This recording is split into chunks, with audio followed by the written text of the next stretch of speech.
हाँ जी। प्यारे बच्चों, स्वागत है आपका English language and literature code 184 CBSE class 10 के नेक्स्ट लेक्चर में। आज हम चैप्टर नंबर 6 100 ड्रेसेस 2 स्टार्ट करने वाले हैं। 100 ड्रेसेस 1 की मैंने वीडियो अपलोड कर दी है, आप प्लीज उसे चेक कीजिए, उसके एमसीक्यूज सॉल्व कीजिए और तभी आप इस चैप्टर को अच्छे से समझ पाएंगे। चलिए स्टार्ट करते हैं इस चैप्टर को। ये है द 100 ड्रेसेस 2 और ये आपका लास्ट चैप्टर मैं बता देती हूँ फर्स्ट फ्लाइट में से फर्स्ट टर्म के सिलेबस के लिए, ठीक है? चलिए अब हम इसको थोड़ा-सा डिस्कस करना शुरू करते हैं कि इस चैप्टर में क्या थोड़ा-सा वोकैब्युलरी वर्ड्स यूज़ होने वाले हैं। डैम्प और डिसमिल बोलते हैं। डैम्प मतलब थोड़ा-सा गीला होना और डिसमिल मतलब सब कुछ सैड, कुछ डिप्रेसिंग सा होना, सब कुछ सैड होना, कुछ अपसेट सा होना। फॉरबिडिंग हम यूज़ करते हैं जब हमें ऐसा लगे कि एटमॉस्फेयर आस-पास का जो है ना हमारे मतलब का नहीं है, अनफ्रेंडली नहीं है, हमें थोड़ा अजीब-सा लगता है किसी एटमॉस्फेयर में जाके, तो हम कह सकते हैं कि वो जगह जो है वो फॉरबिडिंग है, अनफ्रेंडली है हमारे लिए। पिकिंग ऑन समवन इस चैप्टर का बहुत इंपॉर्टेंट है। पिकिंग ऑन समवन मतलब किसी को बुली करना, किसी को क्रिटिसाइज़ करना, किसी को भला-बुरा कहना, किसी का मज़ाक उड़ाना is known as picking on someone. Cornucopias ये मैंने पिक्चर यहाँ से कलेक्ट किया है नेट पे से। ये एक ऐसा कंटेनर होता है, इसको हम डेकोरेटिव कंटेनर भी बोलते हैं, जिसके अंदर हम ये फूल और सब्जियाँ रखते हैं, जिससे अच्छा लगता है इसके आस-पास। ये इसका जो शेप होता है वो हॉर्न के एक जो सींग होता है ना, उसके जैसा होता है। चलिए, अभी है होली। होली क्या है? एक श्रब है। ये मैंने इसलिए पिक्चर लिया है यहाँ पे जैसे आपको समझ आ जाए। इसमें कुछ लीव्स होती हैं, इसमें कुछ व्हाइट कलर के फ्लावर्स भी होते हैं और ये रेड बेरीज़ होती हैं। आजकल ये आर्टिफिशियल मिलता है क्रिसमस के ड्यूरिंग दौरान, जिससे हम इससे डेकोरेशन करते हैं घर का, ठीक है? चलिए अब हम चैप्टर को शुरू करते हैं। पिछले चैप्टर में जो इसका पार्ट 1 है, हमने ये किया था कि जो वांडा पेट्रॉन्स की थी, वो सबको सरप्राइज़ हुआ था क्योंकि she had one the contest, उसने कॉन्टेस्ट जीत लिया था। मिस मेसन ने उसका नाम घोषित किया था और बॉयज़ में से जो नाम था आपको पता होना चाहिए, जैक बेगल्स का नाम उन्होंने डिक्लेयर किया था और गर्ल्स में से वांडा पेट्रॉन्स्की का, जिसने 100 ड्रेसेस बनाई थी, उसकी पेंटिंग बनाई थी और पैगी और मेडी बहुत सरप्राइज़ थे क्योंकि वो एक्सपेक्ट कर रहे थे कि पैगी जीतने वाली है ड्राइंग कॉन्टेस्ट को क्योंकि वो बहुत ही अच्छी पेंटर थी। लेकिन वांडा की ड्राइंग उन दोनों को भी बहुत अच्छी लग रही थी। अभी बच्चे जो हैं उस ड्राइंग्स को देख ही रहे हैं कि मिस मेसन के पास एक लेटर आता है, ठीक है? ऑफिस से। अब वो लेटर क्या है अब हम देखते हैं। अब क्या है, अब मिस मेसन ने बोला कि सभी बच्चे अपनी सीट पे चले जाएँ, everybody back to their seats. अब ऐसा उन्होंने क्यों बोला? अब आपको पता है ना, जब अब आप क्लास में इधर-उधर घूम रहे होते हैं तो शफलिंग ऑफ फीट, पैरों को रगड़ते-रगड़ते आप सब बच्चे जो है धीरे-धीरे अपनी सीट पे पहुँच रहे हैं। और अब मिस मेसन जो है जब वो शांत हो गया शोर-शराबा क्लास में, तो उन्होंने शुरू किया बोलना कि आज मेरे पास वांडा के फादर का एक लेटर आया है और मैं चाहती हूँ मैं आप सबको पढ़ के सुनाऊँ। अब मिस मेसन वहाँ खड़ी हो गई और जब तक साइलेंस नहीं हुआ रूम में, अब उन्होंने अपने ग्लासेस मतलब अपने चश्मे को एडजस्ट किया और उनको देख के ऐसा लग रहा था, बच्चों के दिमाग में ऐसा आ रहा था कुछ सीरियस मैटर है जो लेटर में लिखा हुआ है, इसीलिए वो पढ़ना चाहती हैं। ठीक है? अब लेटर क्या था? डियर टीचर, यहाँ से मैं पढ़ रही हूँ। बेटा, जो लेटर का कंटेंट है ना वो आपके लिए बहुत इंपॉर्टेंट है, इसलिए आप उसको याद रखेंगे। ठीक है? चलिए, डियर टीचर उसमें लिखा हुआ था वांडा के फादर ने, my Wanda will not come to your school anymore. अब मेरी बेटी जो है वो आपके स्कूल में नहीं आएगी और जो उसका भाई है जेक, अभी याद रखो उसके भाई का नाम है जेक, वो भी अब नहीं आएगा। We are moving to a big city, हम एक बड़े शहर में शिफ्ट हो रहे हैं जहाँ पे हॉलर मतलब होता है किसी को शोर श्रीकिंग करके, किसी को शाउट करके किसी को चिढ़ाने को हम बोलते हैं हॉलर करना, ठीक है? अब वहां वो कह रहे हैं हम बड़े शहर में शिफ्ट हो रहे हैं और वहां कोई भी जो है इनको पॉलक कह के नहीं चिढ़ाएगा। अब बेटा हो सकता है कि एक तो वो पोलैंड से थे, वो पॉलिश पीपल थे, तो मे बी इसीलिए उनको पोलन कह के चिढ़ाया जा रहा है। पॉलक जैसे आप लोग भी किसी नाम का कुछ उल्टा वर्ड बना देते हैं, फिर लोगों को चिढ़ाते हैं। और जो था उनका फनी नेम था क्योंकि उसका सरनेम था पेट्रोन्स्की। तो वो कह रहा है कि हम बिग सिटी में शिफ्ट हो रहे हैं जहाँ पे कोई भी मेरे बच्चों को इन 2 रीज़न्स की वज़ह से नहीं चिढ़ाएगा। एक तो पॉलक कह के और कि इनका नाम फनी है ये कह के उनको नहीं चिढ़ाएगा। ठीक है? 1 मिनट बेटा 1 second. Let me just it okay. और उन्होंने आखिर में लिखा था क्योंकि वहां पे शहर में प्लेंटी ऑफ बिग नेम्स हैं, प्लेंटी ऑफ फनी नेम्स है, इसलिए मेरे बच्चों को कोई वहां पे चिढ़ाएगा नहीं, इसलिए हम वहां शिफ्ट हो रहे हैं। और आपको बेटा इसके जो फादर का नाम है जिसका नाम है जैन पेट्रोन्स्की, आपको ध्यान रखना है ये इसके फादर है। जेक पेट्रोन्स्की जो है वांडा पेट्रोन्स्की का ब्रदर है। ठीक है, अब हम आगे चलते हैं नेक्स्ट स्लाइड पे। Okay, let me move on. Okay, इस स्लाइड पे हमने क्या जाना, इस स्लाइड पे हमें पता चल रहा है कि जो मेडी है वो बहुत डिस्टर्ब हो गई है, क्योंकि अब मेडी को लग रहा है कि ये सब जो हुआ है, जो वांडा की फैमिली जो स्कूल ये जगह ही छोड़ के चली गई है, वांडा ने स्कूल छोड़ दिया है, उसके भाई ने भी स्कूल छोड़ दिया है, कहीं न कहीं वो उसके लिए ज़िम्मेदार है। ठीक है? और अब टीचर जो है वो बोल रही है, टीचर को भी लग रहा है कि मुझे लगता है कि इस रूम में मुझे ऐसा कोई नहीं लगता जिसने ऐसा उसके साथ किया हो। टीचर भी ये एक विश्वास दिखा रही है अपने बच्चों पे, मुझे नहीं लग रहा है कि इस क्लास में किसी ने भी ऐसा किया हो, और लेटर में जो भी लिखा है वो यहाँ के लिए नहीं लिखा है। और मिस मेसन ने ये भी कहा कि अगर ये सच भी है, if it is correct also, ये बहुत अनफॉर्चुनेट अनफॉर्चुनेट अनलकी बात है और दुख की बात है। और मिस मेसन ने कहा कि मैं चाहती हूँ आप सब इस बारे में सोचें। ठीक है, अब क्या हुआ? पढ़ाई शुरू हुई। ठीक है, अब पढ़ाई शुरू हुई, स्टडी का पीरियड शुरू हुआ। मेरी तो मैंने आपको बताया ही, मेरी बहुत अपसेट हो गई, वो पढ़ाई पे ध्यान ही नहीं दे पाई। उसके पेट में कुछ खलबली सी मची हुई थी। उसको लग रहा था कि वो ही रिस्पॉन्सिबल है। ठीक है? अब वो उस क्योंकि देखो वो तो कोई क्वेश्चन नहीं पूछती थी। वांडा पेट्रोन्स्की थी, वो कभी भी ये नहीं पूछती थी how many dresses do you have? लेकिन कौन पूछता था? पैगी पूछती थी। लेकिन वो साथ में खड़ी तो रहती थी ना, तो वो भी तो गलत है। अब वो ये भी सोचती थी कि पैगी को तो पता ही नहीं है कि वो गलत कर रही है, लेकिन उसको तो पता था ना कि वो गलत कर रही है। जब आपको पता ही नहीं है कि आप गलत कर रहे हो, तो आप गलत अगर आप कोई काम कर रहे हो, आपको पता ही नहीं कि ये गलत काम है, तो चलो ठीक है, आप गलत तो हो। आपको नहीं पता लेकिन गलत तो हो। लेकिन एक इंसान जिसको पता है ये गलत काम है, वो फिर भी उसको बचा नहीं रहा, तो वो तो और गलत हो गया। तो वो सोचती थी कि मैं वर्स हूँ, वर्स मतलब और बुरी हूँ मैं पैगी से भी ज़्यादा बुरी हूँ। ठीक है? क्योंकि I she could not put herself in Wanda's shoes. वो कह रही है मैंने अपने आप को वांडा की जगह पे रख के कभी इस बात को सोचा ही नहीं, कि उसको इतना बुरा लग सकता है कि उसकी पूरी फैमिली शिफ्ट हो सकती है दूसरी जगह पे। ठीक है? अब देखते हैं आगे क्या हुआ। अब क्या हुआ? अब उसके मन में आ गया कि मुझे तो वांडा पेट्रोन्स्की को ढूँढना ही है। क्या पता अभी वो उसकी जो फैमिली हो वो शिफ्ट ना हुई हो। वो सोचने लगी कि आज मैं हाइट्स पे जाऊँगी। कौन सी हाइट्स है बेटा? ये बॉगिन्स हाइट्स है। आपको याद है? वो कहाँ रहती थी? बॉगिन्स हाइट्स में रहती थी। तो उसने डिसाइड किया कि मैं आज बॉगिन्स हाइट में जाऊँगी डेफिनिटली, और मैं उसको बताऊँगी कि तुम उस कॉन्टेस्ट जीत गई हो और तुम बहुत स्मार्ट हो और तुम्हारी 100 ड्रेसेस बहुत ब्यूटीफुल है। ठीक है? She wanted to go and meet her.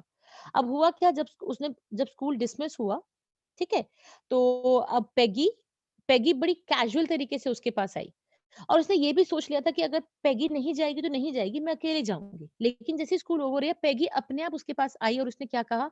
Hey, let's go and see if the kid has left town or not. ये बहुत इंपॉर्टेंट है बेटा, मैं एक बार इसको हाइलाइट कर देती हूँ। ये बहुत ही इंपॉर्टेंट है। पेगी ने उसको कहा कि चलो उस बच्चे से, किड मतलब कौन है यहाँ पे? Wanda Petronski. चलो उसके घर चलते हैं और देखते हैं क्या वो अभी टाउन चली गई है कि नहीं गई है। तो मैडी खुश हो गई। अच्छा, पैगी को भी यही आइडिया है। चलो, शी वाज़ हैप्पी। अब दोनों लड़कियाँ थी आपस में मिलके जाने लगी कहाँ पर? बॉगिन्स हाइट में, किसके पास? वांडा पेट्रोन्स्की को मिलने के लिए। फाइन। अब वहाँ पे जो था ना एटमॉस्फियर, थोड़ा फॉरबिडिंग लग रहा था। मैंने आपको बताया था ना शुरुआत में, फॉरबिडिंग का मतलब जब हमें अजीब सा लगता है, फ्रेंडली सा नहीं लगता है, स्ट्रेंज जगह लगती है। ठीक है? और वो बड़ा ड्रिज़ली, क्योंकि बारिश हो रही थी थोड़ी बहुत और डैम सब कुछ गीला-गीला, सब कुछ अपसेट सा, डिसमल मतलब सब कुछ कुछ सैड सैड सा फीलिंग उनको आ रहा था। ठीक है? अब एट लास्ट जब वो जाते-जाते ना पैगी कुछ बोलने लगी। पैगी ने कहा, जैसे कि उसके फादर ने लेटर में लिखा है, मैंने कभी उसको फॉरेनर नहीं बोला। मैंने कभी उसको ये कह के नहीं चिढ़ाया कि वो पॉलिश गर्ल है, वो पोलैंड से आई है, और ना ही कभी मैंने उसके नाम का मज़ाक उड़ाया। ठीक है? और मुझे कभी लगा भी नहीं कि वो जिस तरह से मैं उससे क्वेश्चन पूछ रही हूँ तो उसको बुरा लगता था। मुझे कभी ऐसा फील ही नहीं हुआ। पैगी के माइंड में ये बात थी। ठीक है? और पैगी ने ये बोला कि मुझे मेरे को कितनी डम लगती थी, कितनी चुपचाप रहती थी, लेकिन देखो कितना सुंदर ड्राइंग करती है। तो उसके अभी बेटा जो पैगी की एक-एक बात है ना, ये आपको पता होनी चाहिए, क्योंकि एमसीक्यू में ना आप फँस जाएँगे, कुछ क्वेश्चन ऐसे आते हैं हमें पता नहीं चलता, यार ये पैगी ने ये बोला भी था कभी। तो ये आप याद रखेंगे कि कभी उसने उसको फॉरेनर नहीं बोला, कभी उसको पोलैंड या पॉलिश कह के नहीं चिढ़ाया चिढ़ाया, आई एम सॉरी, ना ही कभी उसके नाम का मज़ाक उड़ाया। ठीक है? और उसको पता ही नहीं था कि वांडा को इतना बुरा लग सकता है उसका ये क्वेश्चन पूछना भी। ठीक है? चलिए आगे देखते हैं। अब ये पैगी का व्यू था। पैगी किससे शेयर कर रही है? मैडी से शेयर कर रही है। कहाँ जा रहे हैं बेटा ये लोग? ये लोग जा रहे हैं बॉगिन साइड किससे मिलने? वांडा पेट्रोन्स्की से मिलने के लिए। ठीक है? अभी देखते हैं अब क्या हो रहा है। अब मैडी इस बात का कोई जवाब नहीं दे पाई। ठीक है? वो कुछ बोलना ही नहीं चाहती थी। ठीक है? बस वो क्या चाहती थी कि वो वांडा पेट्रोन्स्की से मिले और सॉरी फील करे। क्या फील करे? सॉरी फील करे। वो उसको सॉरी, कौन बोलना चाहता था सॉरी? ये भी याद रखना, मैडी बोलना चाहती थी। ठीक है, पैगी नहीं, पैगी तो सिर्फ अपना पॉइंट ऑफ व्यू रख रही है, बट मैडी उसको सॉरी बोलना चाहती थी कि हमने तुम्हें पिक किया, पिक मतलब तुम्हारा मजाक उड़ाया, और वो ये बताना चाहती थी कि तुम कितने वंडरफुल हो। ठीक है? और वो चाहती थी कि तुम इस शहर से ना जाओ, तुम सबसे सब बच्चे तुमसे बहुत अच्छे से बिहेव करने वाले हैं। और वो ये भी बताना चाहती थी कि वो मतलब मैडी और पैगी उस बंदे से लड़ जाएँगे जो तुम्हारा मज़ाक उड़ाएगा। अब वो जल्दी से उसके घर पहुँचे। अब मैडी को लगा ये घर देखकर कि शायद ये जो घर है, ये जो है ये वांडा पेट्रोन्स्की का ही लग रहा है। एक व्हाइट हाउस था छोटा-सा, और विस्प्स ऑफ ओल्ड ग्रास, कुछ ओल्ड ग्रास लगी हुई थी घर के बाहर। घर के बाहर यहाँ पे कुछ ओल्ड ग्रास लगी हुई थी। तो वो उसको लगा कि ये उसी का घर है। और घर भी कैसा था? घर मतलब था तो पुराना, लेकिन साफ था। जैसे उसकी ड्रेस पहना करती थी ना वो, थी तो शेबी, थी तो पुरानी ओल्ड शेबी ड्रेस थी, लेकिन हमेशा साफ रहती थी। आयरन नहीं होती थी, साफ होती थी। तो उस घर को देख के उसको उसके कपड़ों की भी याद आई। किसको? मेडी को। नाउ अब वो घर पे नॉक कर रहे हैं, लेकिन कोई खोल ही नहीं रहा। उन्होंने बैक डोर पे जाके भी नॉक किया, किसी ने भी नहीं खोला। तो इसका मतलब उनको समझ आ गया कि जो फैमिली है वो शिफ्ट हो चुकी है, और उनका वहां जाना कोई फ्रूटफुल नहीं रहा, कामयाब नहीं रहा, क्योंकि वो वोंडा से मिलना चाहते थे। अब पैगी ने फाइनली बोला कि मुझे लगता है कि वो लोग चले गए हैं, अब हम क्या कर सकते हैं? और उसने एक दूसरा पॉइंट ऑफ व्यू रखा। पहले वाला पॉइंट ऑफ व्यू भी आप अपने माइंड में रखना, इसने दूसरा पॉइंट ऑफ व्यू रखा कि मुझे लगता है कि जब मैं उससे एक क्वेश्चन पूछती थी ना कि कितनी ड्रेसेस हैं तुम्हारे पास, और जब वो कहती थी मेरे पास 100 ड्रेसेस हैं, तो उसको अपने माइंड में मेरी वजह से कुछ आइडियाज मिलते थे नई ड्रेसेस बनाने के लिए।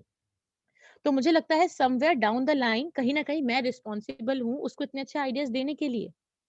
तो ये पैगी ने दूसरा पॉइंट ऑफ व्यू रखा है। पहला पॉइंट ऑफ व्यू भी आपको याद था ना कि उसको पता ही नहीं था कि उससे उसको बुरा लग रहा है, ठीक है? और उसको कभी उसने उसके नाम का मज़ाक नहीं उड़ाया, कभी उसके प्लेस का मज़ाक नहीं उड़ाया, ठीक है? और हो सकता है जब मैं उससे क्वेश्चन्स पूछ रही थी, उसको नए आइडियाज़ मिल रहे थे।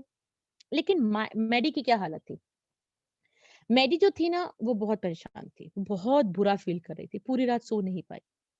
वो उसकी उसको सोच रही थी, उसके घर को सोच रही थी, किस तरह से वो क्लासरूम में आती थी, उसको सोच रही थी, जिस तरह से वो अपनी ड्रेसेस के बारे में बात करती थी, उसको सोच रही थी।